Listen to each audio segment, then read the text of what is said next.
Bagaimana peran pemerintah daerah dalam mendukung keberadaan Padepokan ini? Kalau ngomongin peran pemerintah, alhamdulillah, iya. Ada nggak gitu? Tidak ada.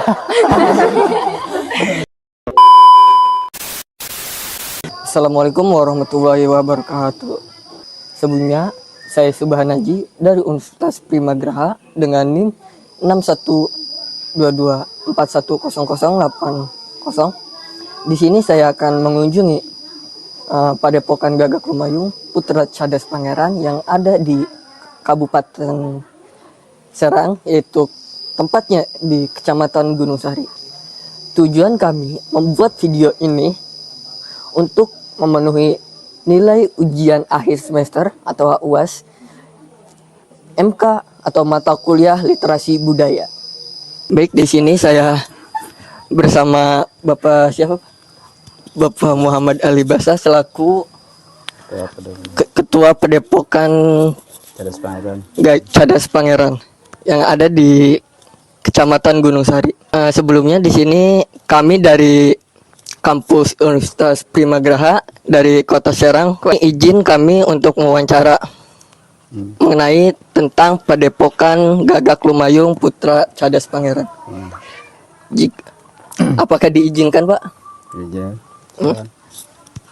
Jadi ada beberapa pertanyaan yang kami tanyakan terkait Padepokan Gagak Lumayung Putra Cadas Pangeran.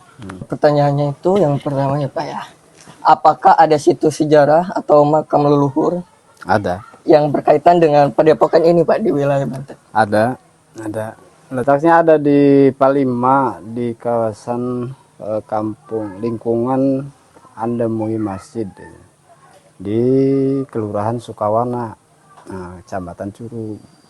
Di situ mulai lahir Padepokan itu dari situ, dari awal. Di situ makam leluhurnya, di situ ada situs makam leluhur. Di Gus Ladur, di Andemui itu. Ya. Itu bagaimana sejarah berdirinya Padepokan ini Pak? Padepokan kalau di sini masuknya ini masuk katakan anak cabang ya, perpindahan. Kalau asal muasal Padepokan ini adanya di Palima, di Sukawana. Nah di situ kalau menghitung berdiri, kalau adanya sudah dari dulu, sudah dari zaman dulu, dari zaman Karuhun, zaman leluhur. Karena memang kita itu turun temurun, generasi ke generasi gitu. Iya, dari generasi ke generasi. Nah, makanya dari zaman masuk Banten itu masih masa masuk wilayah Pajajaran. Ya, Banten itu dulu bukan Banten, masuknya wilayah Pajajaran. Masuk wilayah Pajajaran karena kebetulan leluhur saya itu masih generasi, saya ini masih generasi ke-13 dari Prabu Siliwangi. Ada silsilahnya, nasabnya ada. Itu generasi ke-13. Makanya terakhir saya mengemban amanah ini ya dari abah saya, Padepokan ini, karena abah saya sudah sepuh, maka diserahkan ke saya karena saya anak paling tua. Saya cuma 2 bersaudara. Saya sama adik saya laki-laki juga. Kebetulan adik saya tidak fokus di Padepokan tapi di pesantren. Makanya Padepokan saya yang megang gitu. Karena saya pindah ke Gunung Sari, makanya Padepokan dibawa ke sini. Jadi di situ tidak ada, sudah di Palima sudah tidak ada Padepokan. Adanya di sini. Apakah Padepokan ini terbuka untuk umum atau hanya untuk kalangan tertentu? Terbuka untuk umum. Terbuka untuk umum. Dari mulai lingkungan setempat ataupun dari wilayah Kecamatan Gunung Sari, juga luar daripada wilayah Gunung Sari, bahkan luar wilayah daripada kabupaten, provinsi.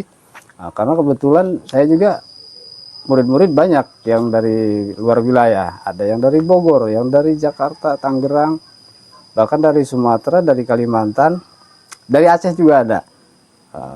Dari Aceh juga ada. Jadi tidak terbatas, tidak dipatok untuk dibatasi untuk wilayah setempat atau orang-orang lingkungan sini, tidak. Jadi terbuka untuk umum. Berarti hampir semua penjuru di Indonesia ini ada. Ada. Hampir ada. Baik, untuk pertanyaan selanjutnya, bagaimana peran Padepokan ini dalam membina generasi muda dan menjaga warisan budaya lokal? Kita memang mengutamakan untuk membina generasi anak muda ya, terutama remaja lah, karena memang posisinya di zaman sekarang itu sangat miris di mana generasi muda itu sudah kurang peduli dengan budaya lokal kita, malah lebih ke budaya luar, budaya asing. Makanya saya terus menjelaskan ke generasi muda dengan kegiatan-kegiatan di Padepokan agar generasi muda tahu budaya kita, warisan leluhur kita, dan tahu siapa leluhur kita, kan seperti itu ya. Makanya itulah ya, kita terus memberikan penjelasan ke generasi muda itu. Pertanyaan selanjutnya ya Pak, bagaimana cara masyarakat sekitar memandang keberadaan Padepokan ini? Alhamdulillah, mulai dari 2013 kayaknya, 2013-14an lah, saya mendirikan di sini. Alhamdulillah respon masyarakat baik, karena memang sangat membantu. Di mana membantunya artinya di Padepokan ini bukan hanya tentang seni budaya aja, akan tetapi dalam konteks spiritualnya juga ada, pengajian juga ada gitu. Makanya istighosah, zikiran. Makanya alhamdulillah masyarakat sangat menerima dengan positif lah. Apa saja kegiatan rutin yang dilakukan di Padepokan ini? Kegiatan rutin jadwal latihan seni budaya malam Rabu, malam Minggu itu khusus untuk seni budaya pencaksilat. Kalau untuk kegiatan keagamaan, istighosah, zikiran itu malam Jumat. Untuk zikiran istighosah. Baik, pertanyaan selanjutnya, siapa tokoh utama atau pendiri Padepokan ini dan apa latar belakang beliau? Kalau mulai diresmikan itu di era mungkin masuknya KKW sekitar tahun 1955 itu diresmikan. Tapi kalau untuk berdirinya, keadaannya sudah adanya itu dari dulu, karena memang kita turun-temurun. Cuman karena memang masuknya sekarang untuk waktu saat itu harus masuk data ke pemerintah gitu ya. Harus diakui secara resmi, masuknya agar ilegal agar legal gitu ya. Legalitasnya supaya jelas dan sebagainya. Nah, itu sekitar tahun 1955. Dan itu kakek buyut saya yang mendirikan. Baik, pertanyaan selanjutnya, bagaimana sumber pendapatan Padepokan ini untuk operasional dan pelestarian budaya? Sumbernya tidak ada. Berarti swadaya anggota, yang termasuk yang lebih ini ya otomatis ketua atau pengurusnya. Tidak ada sumber dana dari manapun, tidak ada. Swadaya. Oke, baik Pak, pertanyaan selanjutnya ya. Bagaimana peran pemerintah daerah dalam mendukung keberadaan Padepokan ini? Kalau ngomongin peran pemerintah, alhamdulillah iya. Ada enggak gitu? Tidak ada. Alhamdulillah tidak ada. Pemerintah belum. Tidak ada sumbangsi, bahkan kita ikut di kegiatan festival aja Itu itu mandiri tidak ya? ada. Itu harus mandiri. Karena memang karena bukan ini, artinya kita minta sudah, tapi kalau memang tidak direspon ya udah kayak gitu. Jadi pemerintah kurang merespon. Kurang kurang merespon. Iya. Ya Jangankan pemerintahan sekelas kabupaten lah, kita kan gampang di sini kan ada pemerintahan desa ya. Iya, Nah, benar-benar. itu kan otomatis yang lebih dekat dengan kita. Iya. Nah, harusnya yang lebih peduli. Itu belum pernah. Sampai detik sekarang pun kalau ceritanya, lurah itu belum pernah duduk di sini. Kurang jadi ya. Gitu. Nggak apa-apa ceritanya, nggak apa-apa. Saya buka aja kan daripada ini ya. Gitu. Ya seperti itu. Selanjutnya, apakah Padepokan ini pernah terlibat dalam kegiatan budaya berskala nasional gitu? Sering kita ada event festival. Iya. Festival pencaksilat seni budaya, juga ada event-event apa porkab itu ya, apa namanya, kegiatan apa SEA Games ya, SEA Games apa di ini ya sering. Iya itu. Sering. Ada. Pak, Ya. bagaimana dampak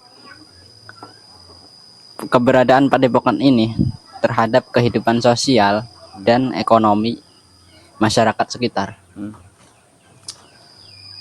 Kalau dampak tentu banyak yang merespon positif. Kalau dampak dari segi sosial, kenapa? Karena memang di Padepokan ini aturannya saya terapkan memang sesuai dengan hukum syariat Islam. Bila mana yang melanggar aturan itu saya tegas, saya keluarkan dari Padepokan. Nah, itu kan otomatis mempengaruhi dampak yang positif.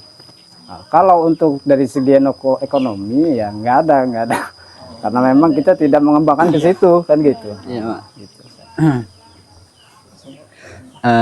Terus apakah terdapat peninggalan fisik atau artefak sejarah yang disimpan atau dirawat di Padepokan ini? Tuh pegang tuh. Itu salah satu peninggalan. Itu keberadaannya ada di mana, Pak? Ada di dalam. Ada di dalam. Ya. Kalau mau lihat nanti bulan mulut aja di sini lagi. Jadi ya harus ada itu, Pak. Iya, nanti kalau pengen Tertentu yang kalau pengen lihat nanti malah bulan mulut tanggal 12 nanti. Kalau kesini aja nggak apa-apa malam. Tapi jam 12. Iya. Nah, biasanya kita jamasan itu, jamasan. Ini yang terakhir, Pak. Bagaimana sistem penerimaan murid untuk ikut silat di Padepokan ini? Kita nggak ada sistem khusus untuk penerimaan murid. Artinya apa? Kita dibuat memang sederhana lah, simple. Artinya di mana seorang anak ya kalau memang mau dipimpin ya setidaknya ada bahasa orang tua. Setidaknya bahasa orang tua yang menitipkan anaknya ke sini gitu. Jadi tidak ada istilahnya di atas materai apa dan sebagainya, isi formulir dan sebagainya, tidak ada. Langsung aja simple. Baik Pak, terima kasih atas kesediaan waktunya untuk kami wawancara, dan mohon maaf bila masih banyak kekurangan dari pertanyaan kita. Cukup sekian dari kami, terima kasih banyak.